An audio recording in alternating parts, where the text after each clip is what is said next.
Kawhi, yeah. What's your first question? Is he good? Yeah, he's good. When was he play? On Sunday? We don't know yet. What was he able to do today? We haven't done anything today yet. What will he do? What's he able to do today? We'll see. I'm not sure yet. We'll see once we talk to medical and to see how he came out yesterday, and we'll let you know tomorrow. What did he look like yesterday? Hey, look here, man. He looked okay. He looked okay. What did your We haven't seen reaction him to play him for 2 making the weeks, so. Olympic team? It was a great reaction. You know, just I think it's his first time playing. Have an opportunity to be on the USA team is big, to be able to represent your country. And so he's just excited he decided to do it and excited that he made it. I've never heard someone characterize someone's quarter of practice. So I'm curious, like, how did you guys kind of segment yesterday's practice? Like, what did that look like? Film session yesterday, personnel, play edit, just going over what they do, what they like to do, and then just their play sets. And then yesterday, went through a walkthrough of 5 plays to start, and just how we wanted to guard it and defend it. And then what we do after that? Station work with plays, and then we did some defensive stations. And then we came back and played a little half court, 5-on-5.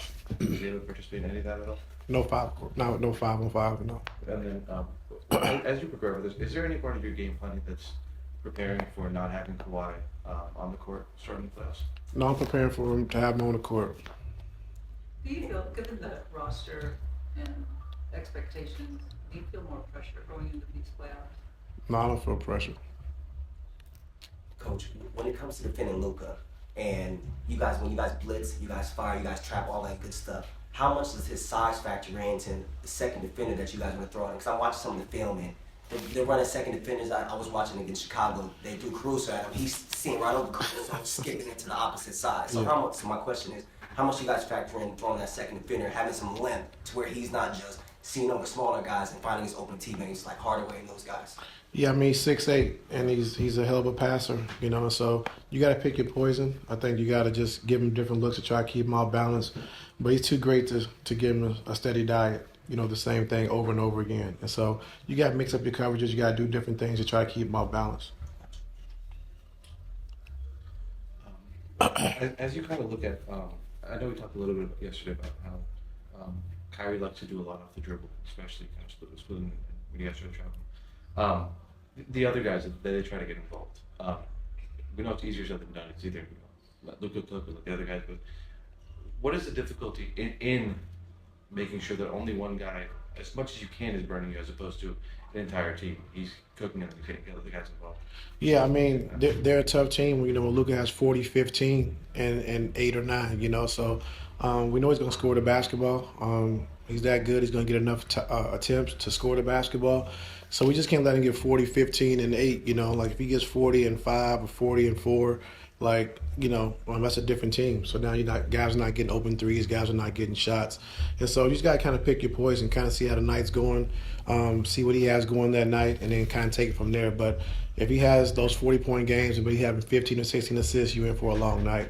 How does that set with you, the dog guy, and probably score 40 when you don't want a guy score 40.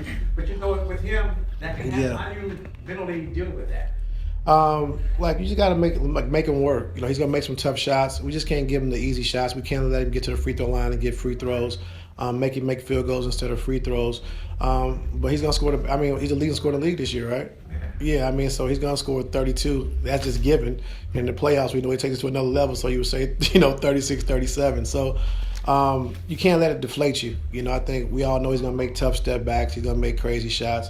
That's what he does, you know, but we can't let it deflate us. Like, if we're playing our right defense, we're doing our right coverages, and we got to adjust, of course we'll adjust, but we can't let it deflate us. Like, we just got to go into the game, understand the game plan, what we want to take away, and what we're willing to give up. How are you preparing Terance for this playoff series? I remember one of the games you had, I think the Phoenix game last week, Terance picked up 2 fouls. You still had him play the rest of the first quarter.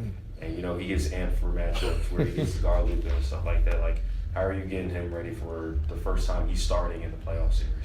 Yeah, I mean, just compete at a high level. We want them competing, whatever it takes. And so we don't really want to get the game plan away, but just whatever it takes, just compete at a high level. We need this energy to start the game. It's infectious for us, and just kind of go from there. But I don't think starting this first playoff game is gonna change how T-Man plays and what he brings to our team. Like James has been his best in the playoffs of his career. What do you need to see from him and make sure that he scores on being his best version, not worry about past years in the playoffs? Yeah, well, I didn't have him in the past years, but I think he's in a good place. We need him to be aggressive. We need him to score the basketball, but we also need him to make plays. And so it's all of us. It's not just James. Like, collectively, we got to be good, to beat this team. They're playing great basketball. Jay Kidd's done a phenomenal job of, making the trades, making the deals, and then putting his team together quickly. And so it's going to take all of us. Just to follow up on that part, like James, he's been a good, consistent playmaker for you guys with the scoring. How important is that aspect of his game in a playoff series, consistent scoring? It's going to be important because we got to score against these guys. Like, they score at a high level, and so we got to be able to score as well as get stops. But if you don't score in this series, it's going to be a long series for us. Tony, yesterday you said it'll be game by game for you, based on like whether you guys play big or you play small. With the uncertainty for now surrounding Kawhi and how important he has been for your small ball lineups, what does that change for you preparation-wise with those small ball lineups preparing for Dallas if he isn't able to be on the floor? Yeah, because Kawhi's one of our best defenders and he's one of our best rebounders. And so when he's not on the floor, it's kind of hard to play small because you don't have an advantage. And especially, we're running pick and rolls, like we usually get the switch, teams double team and fire, which creates, other triggers for us. And so when he's not on the floor, we don't have that same luxury, so it's harder to play small when he's not on the floor. Obviously with Kawhi, you guys are ramping him up. If everything goes well with the ramp up, is there any concern that he won't be a full go for game one if he's good to go? Yeah, not sure yet. Just like I said, letting medical take over and, whatever's the best thing for Kawhi, make sure we're protecting him first. But whatever's best for him is what we're going to do. Not sure of the minutes yet and how long he'll be able to play. So we just kind of wait and take it day by day.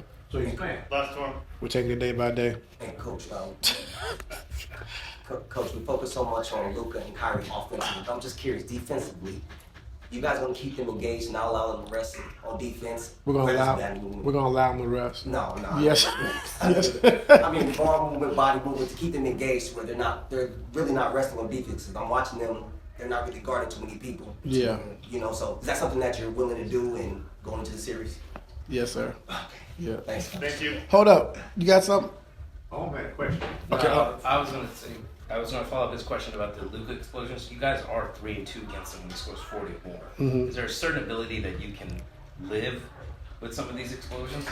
I don't like the explosions. I tell you that, but and they're dangerous explosions, But like I said, he's gonna make tough shots, and the biggest thing is if he has to, wear himself down trying to score 40 or 50, and he has to do all that offensively, then he doesn't have a lot left in the tank defensively, and so we just got to pick our poison. We just can't let him get 45 and then have like 13, 14 assists. That's when you're in trouble. And sorry to get frustrated with Kawhi questions, but I know it's you guys' job. But like I said, we just take it day by day. He's progressing. He's getting better. We don't have a time. Kawhi is with Luka. This is with Kawhi. Okay. This is with Kawhi. Yeah. I changed my tone, okay? I know it's your job to ask the questions about Kawhi, so I apologize for getting frustrated. But he's taking it day by day. He's getting better.